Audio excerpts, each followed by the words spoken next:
కానీ అలా చదువుతూ పోయాం. ఎందుకు? బాబా జన్మ తీసుకోగానే దివ్య బుద్ధి ఇస్తున్నాను. ఆ దివ్య బుద్ధి వికారాలకు వశమైతే పనిచేయదు అంటున్నారు.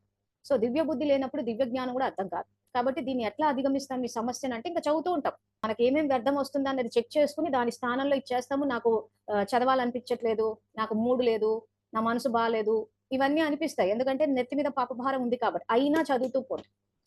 మేమంతా అలా చేసి ఈ స్థితికి వచ్చాం. ఎందుకంటే మేము జ్ఞానంలోకి వచ్చేటప్పటికి మేమేమి పవిత్రులు ఏం కాలేదు. మాకు బోల్డంత నెత్తి మీద పాపభారం ఉండే. సో ఆ పాపభారాన్ని అంతా ఎట్లా దింపుకున్నాము? బాబాని తలుచుకోవడం. బాబాని తలుచుకోవడం అంటే మళ్ళీ కూర్చుని మఠం వేసుకోవడం కాదు. పాటలు వేసుకోవడం కాదు. ఆయన రూపాన్ని తలుచుకోవడము, ఆయన గుణాలను తలుచుకోవడము, ఆయన మహావాక్యాలను తలుచుకోవడము, ఆయన కర్తవ్యాన్ని తెలుసుకుని దాంట్లో సంయోగం ఇవ్వడం, ఇవన్నీ చేస్తూ పోతుంటే ఏమవుతుందంటే ఆ పాపం అనేది పోతూ ఉంటది. బాబా చేసేది ఒక సెకండే గాని మనం మళ్ళీ కొత్త ఖాతాలు, వ్యర్థము, ఆలోచనలు ఎక్కువ, ప్రశ్నలు ఎక్కువ. వాళ్ళెందుకు ఇలా, వీళ్ళెందుకు ఇలా, లేదా నా బతుకు ఇంతేనా, అలాగే అయిపోతుందా? సో ఇవన్నీ వేసుకుని ఏం చేసుకుంటుంటామంటే ఆయన శక్తి బ్లాక్ చేసి పడేస్తాం.